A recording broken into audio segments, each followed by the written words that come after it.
Welcome back to Sunday Morning Quickies, episode 101 for the 29th of October, 2023.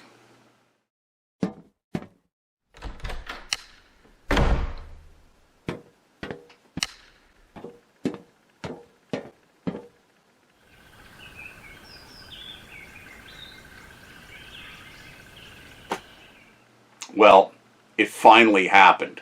There's been some discussion of late, and by of late I mean over the past couple of months, people saying, hey, we should have some Schmoo related merch, a Schmoo t-shirt or a Schmoo coffee mug or whatever. Well, I am so happy and so grateful to my dear friend Marie from Promethean Sewing Machines. She had this graphic here made up by a guy on Fiverr. And it's a caricature of yours truly at the bench. There's a cat, a vintage sewing machine, and a bottle of Croyle down below. It's definitely me, especially with the dialogue. She gave the artist link to my YouTube channel, and the Schmoo and the disgusting comment it's me. It's perfect. So anyway, Marie, mwah, virtual hug, love you. Thank you so much for getting that done. But anyway, right now up on our merch store, which is on Teespring, there's t-shirts, limited color choice for this because only certain colors that they offer actually work with this graphic. There's also coffee mugs and tote bags available. And I am so pleased to announce that effective immediately, the first 30 days of sales, all of the profits of that first 30 days of sale will be going to Pet Adoption Network here in New Jersey. Everybody knows that I volunteer at New Jersey Blind Citizens. Yes, there's going to be a campaign for them too.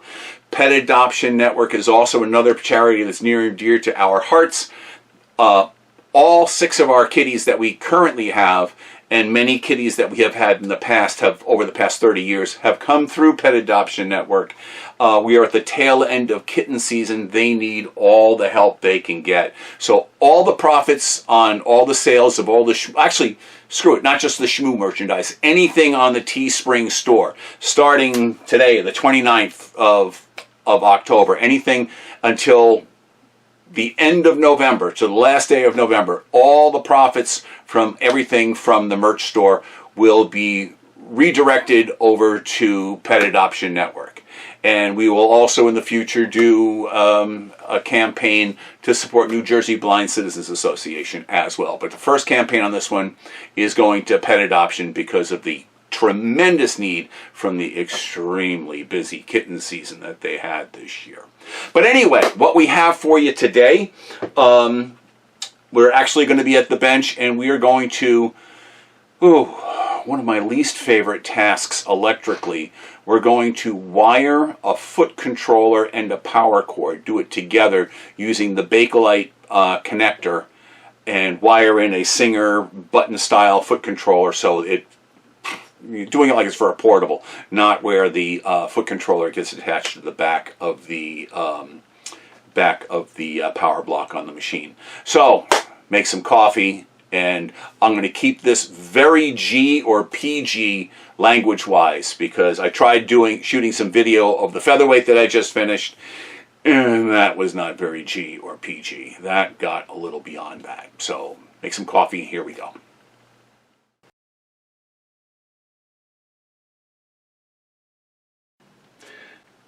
This Singer foot controller here and power cord, the machine that this goes to, I had been thinking about showing you guys the resurrection of that machine, and I wisely decided against it. I did shoot some video of it. It is a 221 featherweight, but this particular machine did something that doesn't happen very often.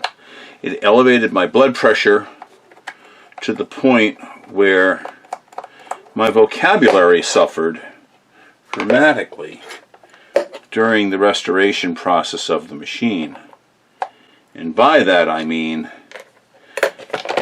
no machine has had me swearing as much as that particular featherweight has for quite some time.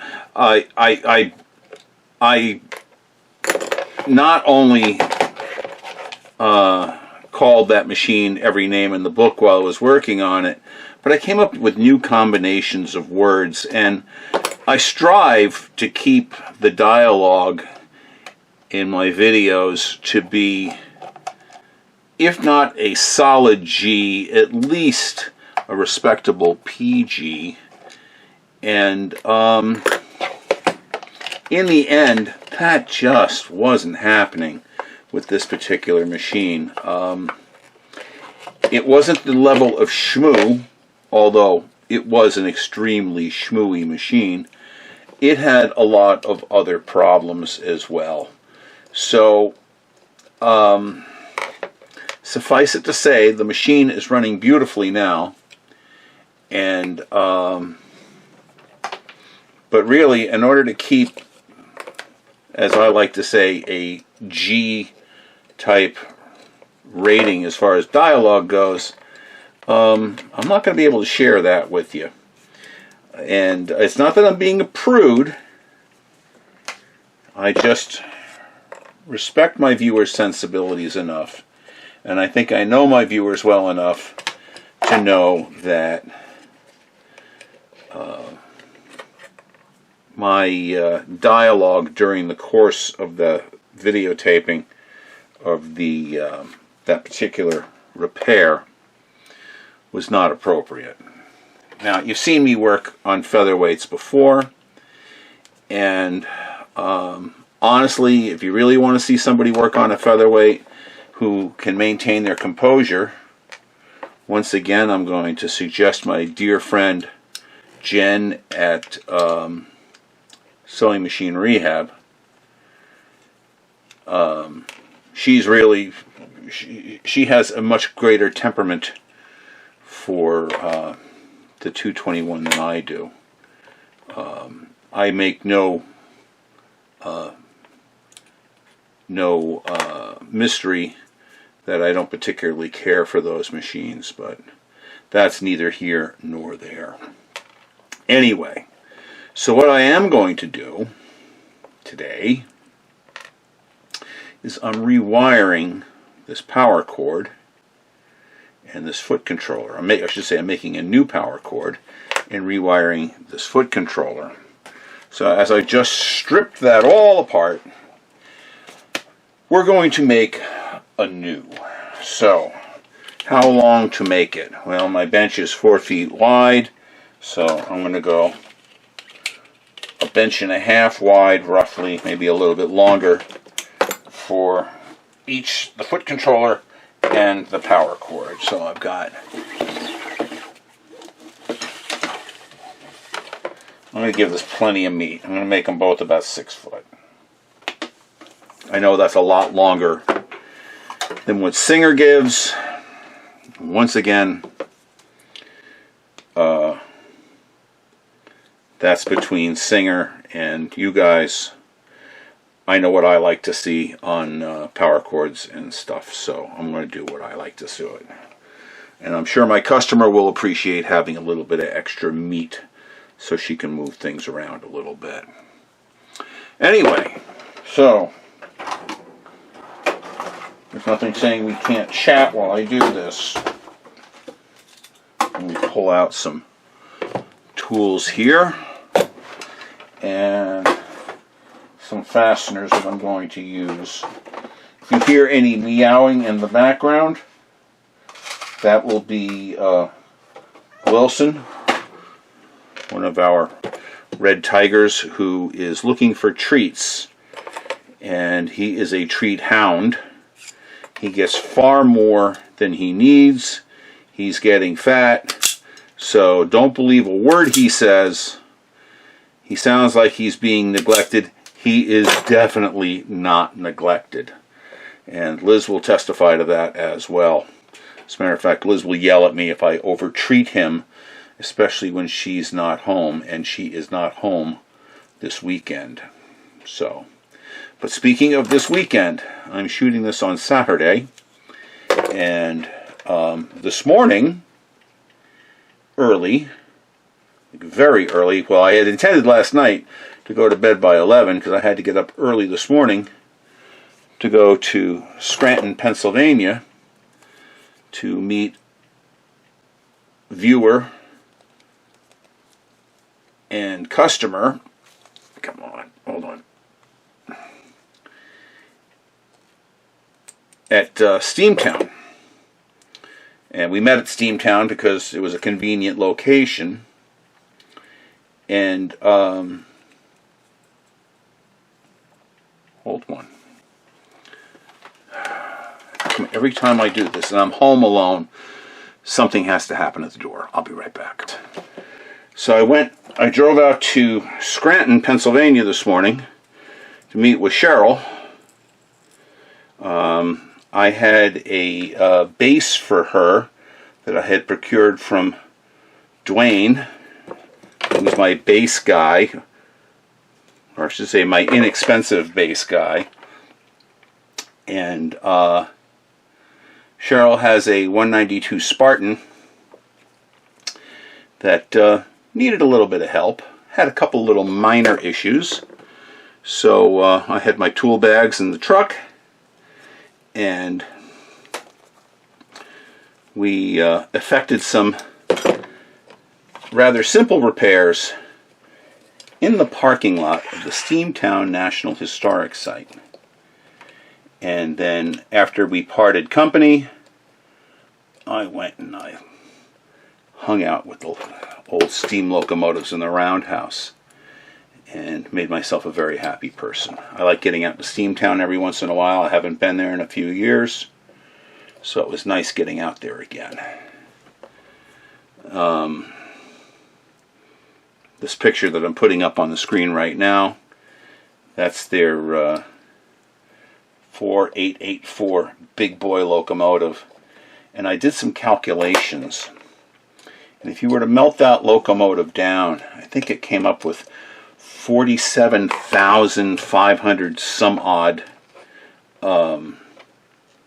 Singer Model 15 sewing machines you could make from the metal of that just by the weight, which I thought was an interesting piece of useless information. So, be that as it is. So here we go. We've got some connectors now on this. Let's look at this. You know, I'm going to take this to the sink, see if I can scrub this crap off and clean this up, because this is pretty grungy. So, I'll be right back. And we are back. And this looks considerably cleaner now. And the white spots that were on there were some sort of a water-based paint. They came right off. So we're doing actually a lot better than I had anticipated.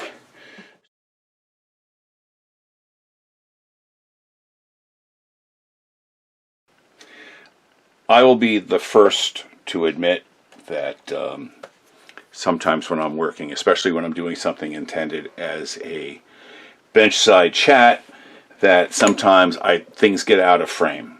But this is something that we can't let get out of frame. So while I was editing this, I was seeing what footage I had, and I'm like, oh crap, that will not do. So I dug through, and I found yet another one of these connectors with the little brass doohickeys, the little terminals.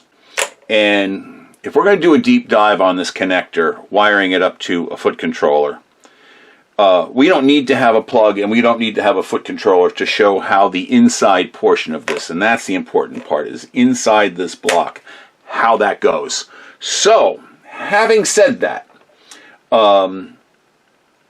even though there is footage in the can, and you have seen the other one, and you will see this completed, let me now take a deep dive into this connector and how it gets wired up. Okay, here's the shell assembled, but without the screws. It's just held together. And here is a power block. you'll see on the power block it's 1, 2, 3. So noting that that is 1. When the shell is inserted, boom, that is pin 1 on the shell. So let's look inside. And looking here, oh, looky here, the mating side there, sure enough, it is shown as 1, 2, and 3. Now, this is the bottom of the shell. When this goes into the machine, the cords are going to be exiting from the top. That is something you have to remember.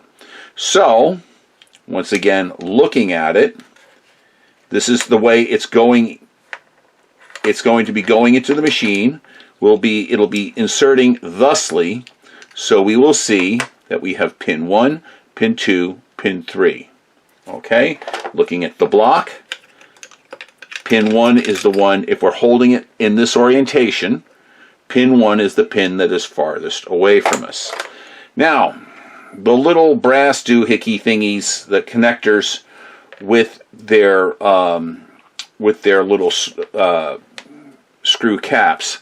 These screw caps have a concave portion and a flat portion. The concave is going to be going towards the wire. You'll see on the connector, there's the terminal, I should say, there's a little divot in there. That divot is where the stripped wire is going to go. These are also kind of dirty, so I'm going to show you how I clean these. I am taking one of my many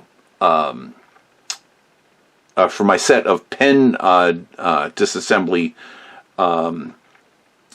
punches. I took a, 5/32. This is a 5/32 punch, and the little brass thing fits right on it. Now, I put a brand new wire wheel in my flexible shaft. This is brass we're working on. I could use a brass one, but I don't have any brass ones at the moment, so I'm going to use stainless steel. It'll be fine. So, I'm going to go and I'm going to make sure that the area where the threaded portion is nice and clean. Flip it around, get the back side of this nice and clean. And you see I'm starting to stray out of my camera shot. I do have a monitor mounted up on the wall here. So we clean one. Clean the crud off number 2. Just getting the schmoo off of this. And then we're going to get the inside of these too. And that's cleaned off. There's some white corrosion on here, and I want all of that gone. I want these nice and clean.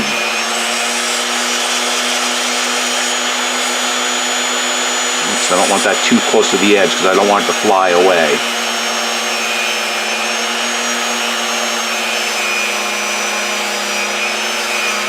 And there, we got all that crap off, but we're not done. Okay, let me pull out. I'm working in rather close quarters tonight. Let me pull up a polishing assortment and find a polishing point that might fit in there. And this one might go in once we get some speed happening on it. So let me take a loosen that up, pull that off. Now, I'm not going to use any compound on this, not initially anyway. Alright, now, I'm not foolish enough, let me zoom back a little bit. I'm not foolish enough to try to hold this barehanded. My parents didn't raise any foolish children. So I'm going to support that. Actually, let me open that up. I'm going to support that in my engineer screw holding pliers. Get this out of the way.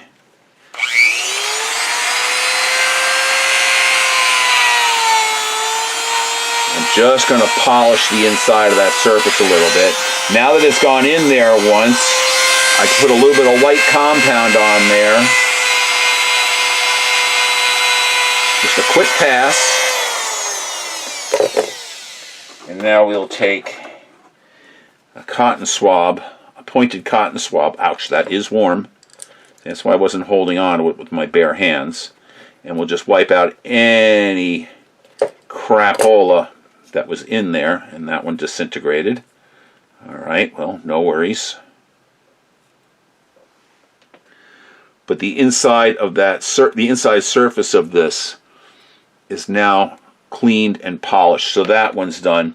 I'm going to lather, rinse, repeat on these others. Hold that thusly. Get a little bit of compound on here.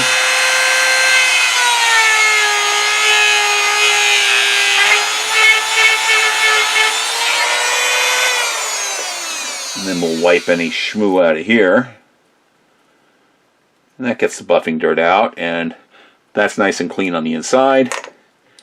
And then number 3, we will clean exactly the same way. Let me get a little compound.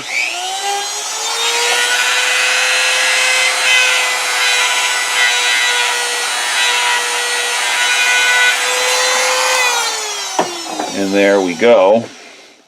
That's wiped out on the inside.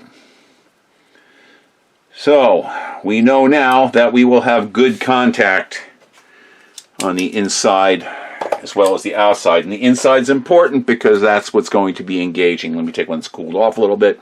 That's what's going to be engaging on these pins on the power block. So, alright.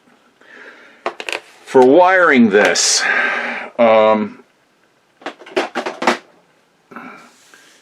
like I said, we're going to be doing this in a pretend fashion, so I just have 2 lengths of wire here, each about 18 inches long, maybe a little longer. All right, to tie the knot. No, we're not getting married. Bringing that around, bringing this around, pull, and then pulling her tight. Getting her nice and even and pulling her tight. We're going to call this one our power cord. And that will fit through the top of the connector. This is the top. The hole is the top. Alright, so we have that. There's a couple of different ways we can do this. We can tie them both the same way and run them both through the hole, or we can try to tie the two pieces of wire together. In my humble opinion, it is considerably easier to tie 2 knots like that, designate one as power and one as foot controller, and put them through. So then you wind up with 2 knots filling the space inside the power block. Now, here's where we get to do a little designation. We're going to call this one, this first one that we're working with, we're going to call this the power block. So we're going to need 1 wire from this and then 1 wire from the other. Now I want to use the same wire from each one, and seeing how we're going to have the hot wire in pin number 1, I want the wire that does not have the ribbing on it. Alright? I want, if I'm going to be putting the hot wire there, I'm also going to put the wire that is designated as the hot wire, although it doesn't matter, from the foot controller. I'm going to run that same piece of wire, or excuse me, the same wire from that together. And that's going to make life a little bit easier in a moment, which I'll show you. So I've got to get the non-ribbed, which is in fact this one, so I have to swing that around. I want the non-ribbed mating up to number 1. Those 2 wires are going to be together. This is the other foot control wire. That's going to go into slot number 2. This is the other power wire. This is the neutral side of the power. That's going to be going to slot number 3. Now you'll see that it's a little crowded inside this block, which is another reason why I'm not really a big fan of doing these. But I'm going to show you a little trick that I do, and hopefully it'll make your life easy. Now I'm going to cut this back so that I've got a little over, well, maybe close to 2 inches here. And then I am going to strip. I'm going to just score that to break that free at about there. So that's what, about 1/2 inch or so. And then I'm just going to pull that insulation back and then start to spin it so it holds together, and then pull it off the rest of the way. This is the power wire that we are working with. All right. And now I will lather, rinse, repeat. I want what would be designated as the hot wire for the foot controller. I'm going to trim that way back. I'm going to come here and I'm going to try to get that to strip that back here.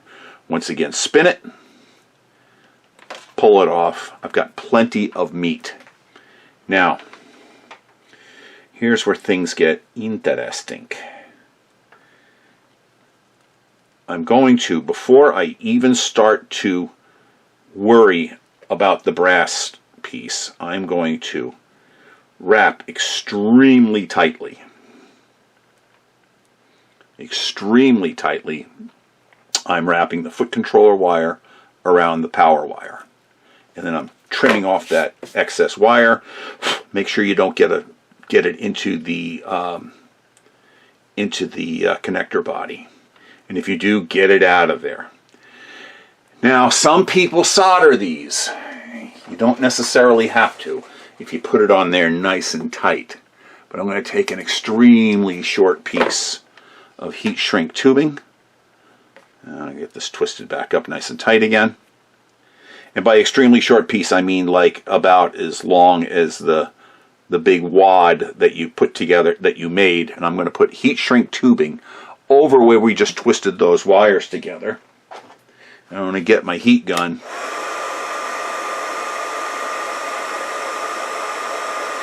and shrink that on.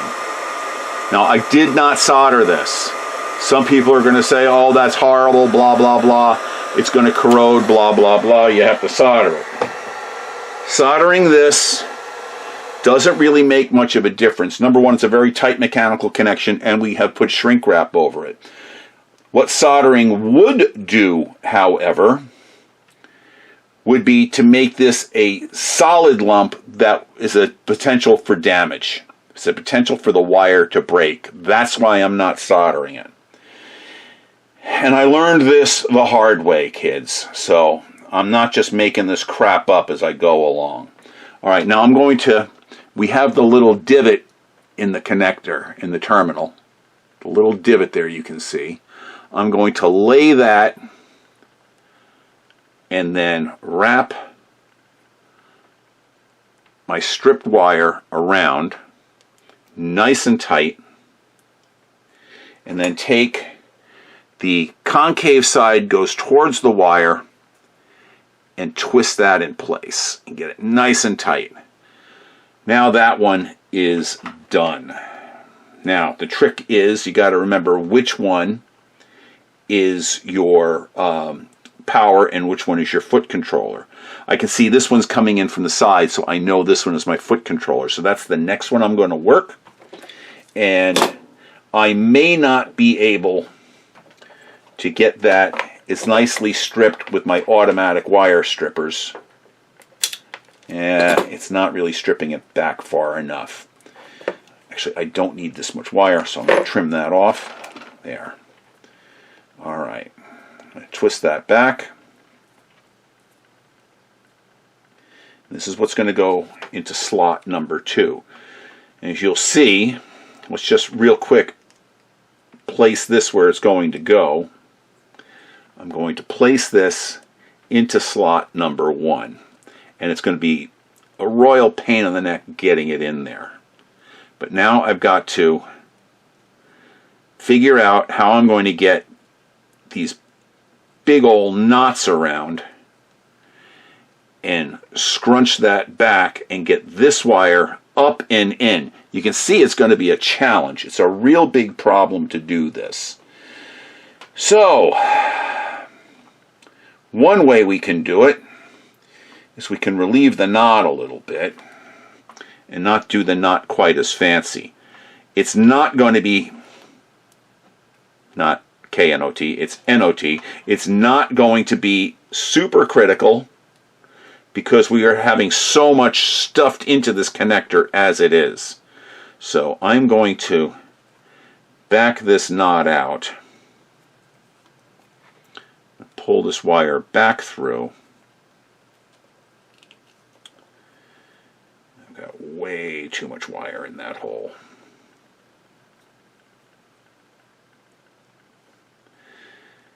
And I'm going to have to strip that way back down here. So let me trim that off. That's why these things are such a pain in the neck. And honestly, this is why when somebody wants this versus, I don't want to use the word settling for, but accepting one of the modern molded connectors, they pay dearly. They pay the same for this as they do for a motor rewire. I literally charge the same amount as I do to rewire a potted motor to set one of these up, because this consumes as much time. All right, now,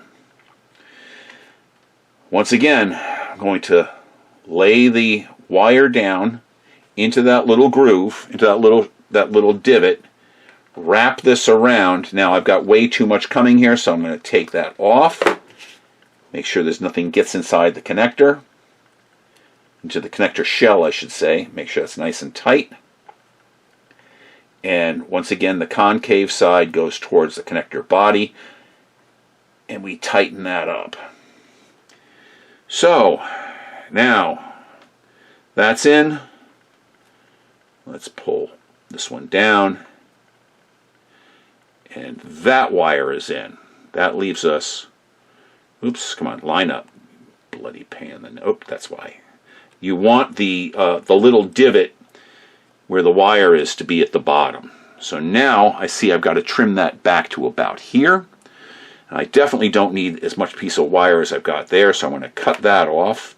And I'm going to mark this here just a little bit like that.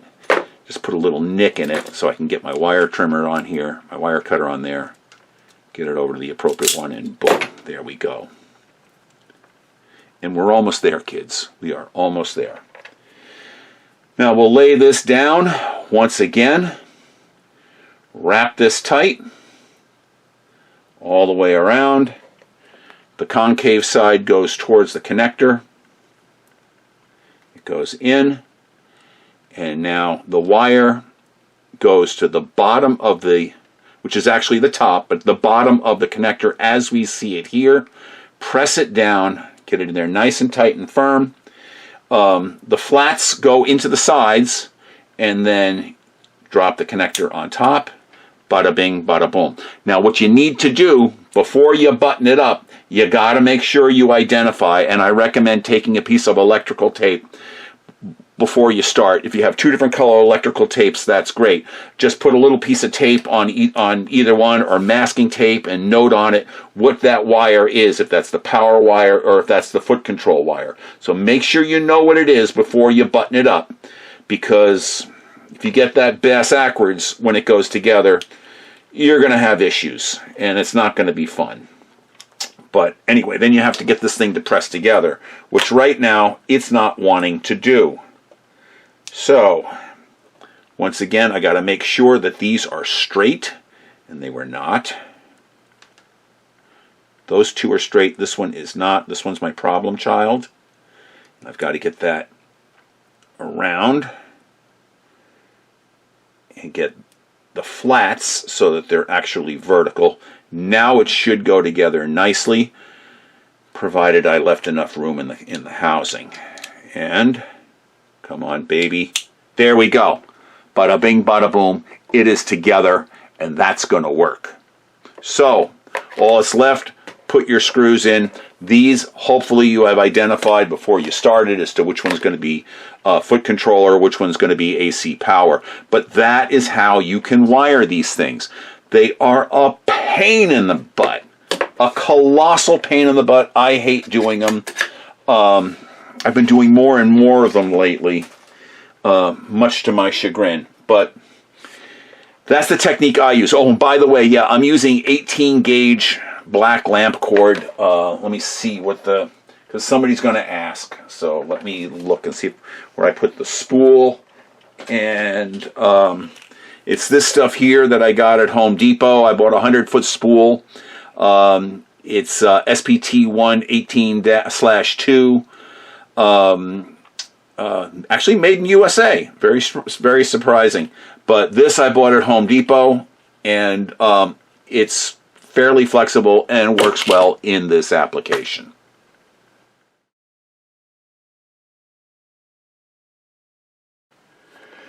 So, where was I? Oh yeah, so by the time I got everything squared away and got the tension done, I noticed what time it was. And the operative word is I noticed what time it was, because, my friends, it was 4 a.m. And I had to drive 120 miles today to Scranton, Pennsylvania to go to Steamtown. So I was like, oh crap. So I real quick went and got cleaned up, went to bed, and changed my alarm from 6 o'clock to 6:15. So my alarm went off at 6:15 this morning, got up, did the usual morning bathroom things, fed the cats, and was on the road by 6:30 or so, hoping against hope to get breakfast at one of my favorite diners in the neighborhood, thinking that they opened at 7, and I got there at 7 and the place was dark, and that's when I learned that they didn't open until considerably later. So I hit the road and I hit another diner, this one in Washington Township, New Jersey, which is like an hour away. I went to the Washington Diner, and the food there was delicious, and the service was excellent. So, bada bing, bada boom. Fast forward, I made it to Steamtown by 9:45 this morning, and contacted Cheryl, and she popped in, and we worked on her machine. And I had provided, like I said, I had gotten a base for her machine and everything, so we put the machine in a base. We solved its stitch length issues it was having, and all was well with the world. I went and I walked through the roundhouse at Steamtown. I didn't spend as much time in there as I had been thinking of, simply because I was so freaking tired. But I'll be going back in the not too distant future. I need to get some train fix in my system. All right, let me grab a power plug for this. So let's get the label off of the plug first. There we go.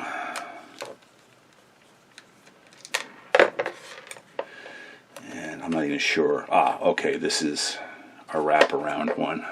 These are not my favorites, but these work well enough. So I'm going to strip that back about yay far, which is about half an inch, maybe just a touch longer than that.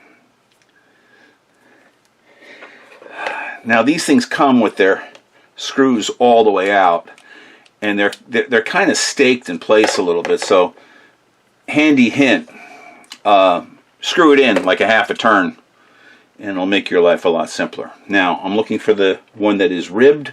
This is the ribbed wire. That is going to go to the silver terminal, because that is the neutral side.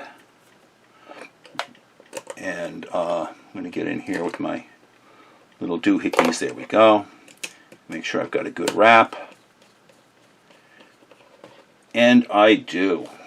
Okay. And flip this over. Oops, tighten that.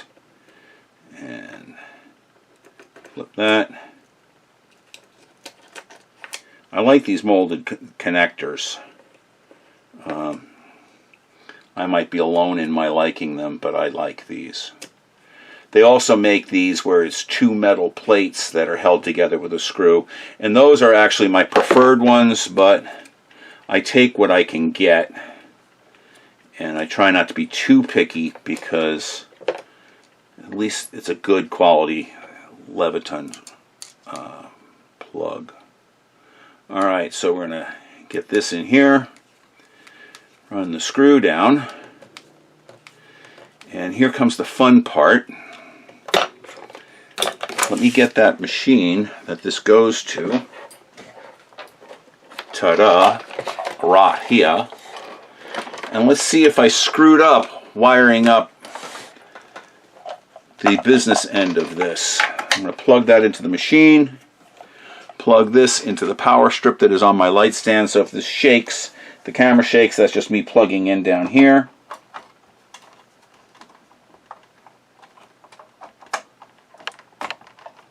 Okay, nothing exploded. Light comes on. Hey, I didn't screw it up.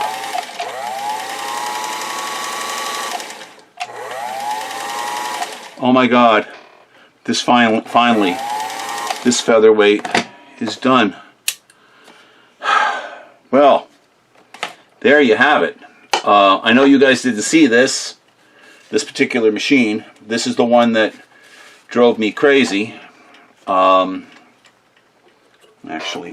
let me put her felt back on. I still have a couple other things to do. I got to put the bottom tray on. I'm going to change the feed out and everything. But this particular 221 was my nightmare. I can show you though, and I will show you. I'll show you inside the box. This was, and I'll put up a little piece of before video. This was extremely schmooey, and as you can see, she's very presentable now, to the point where I'm not ashamed of her. The underside of the machine is very clean as well, and the internals are very clean. I had to take this machine very far down in the cleaning process. But you've seen me do that before, so this was more just this is what was going on, and wiring this thing. But anyway, so this is Margaret's featherweight. This goes back to her. Well, I try to get this back to her tomorrow if I can. And Cheryl, if you're watching, it was very nice meeting you today. And you've got my number if anything comes up where you need assistance. Coming up very soon, we're going to start looking at that 237. There was a question on doing the timing of a 237. I'm going to do a video on timing a 237 as a standalone that will be released this week, if I can. That's my goal. I'm actually going to be doing a house call on Monday where the particular person who I'm going to visit has 3 237s, and we're going to try to make one good one out of the 3. But anyway, yeah, so we're going to have some 237 content coming up. Once again, link is down below for the merch store if you want to get your Schmoo shirt, your Schmoo coffee mug, or your Schmoo tote bag. I haven't even seen the actual stuff yet. I ordered some just to have in inventory here and to give as gifts to certain people. But there's, like I said, there's certain colors, mostly pastel, light pastels for the t-shirts, or white. That looks great with the graphic. So anyway, thank you so much for watching. The proceeds from the merch store through the end of the month go to Pet Adoption Network, and we will see you on the next one.